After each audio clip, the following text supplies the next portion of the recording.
with some new info on the Hunter Biden thing. What is it?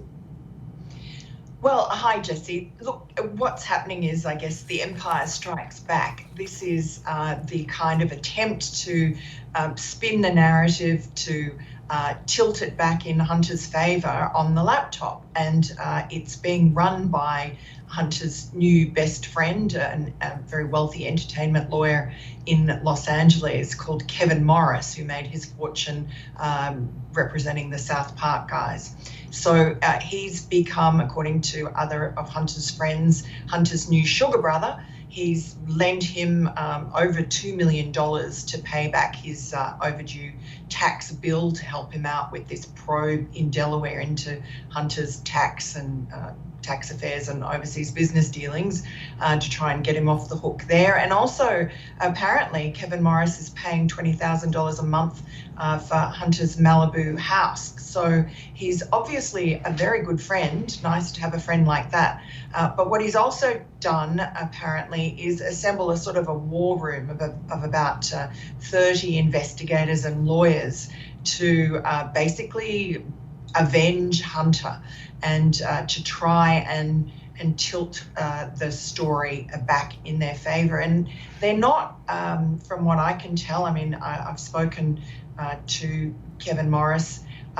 From what I can tell, they're not actually contesting the content of the laptop or the damning material that is evidence of the Biden family's influence peddling scheme in China and Russia and Romania and so on, which reaped them tens of millions of dollars during Joe Biden's vice presidency. But they're not tackling that. But what they are trying to do is sort of muddy the waters and put up a smoke screen, I guess, about the origins of the laptop.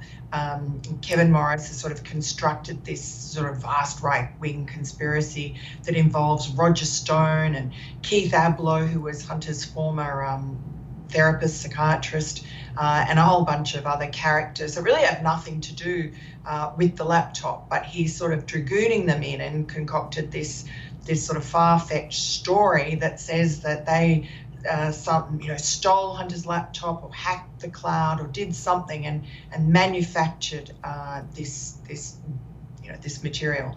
Well, not the material. They're actually not disputing the material because it's kind of impossible to do that. But they are disputing that John Paul MacIsaac received the laptop from Hunter Biden.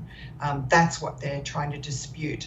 And I guess, I mean, it sounds sort of silly. Why would you waste time doing that? But I think that there is a lot of, on the left, there are media allies of the Democrats and of the Bidens in particular, who are very ready to accept any sort of new narrative that would exonerate Joe Biden or somehow,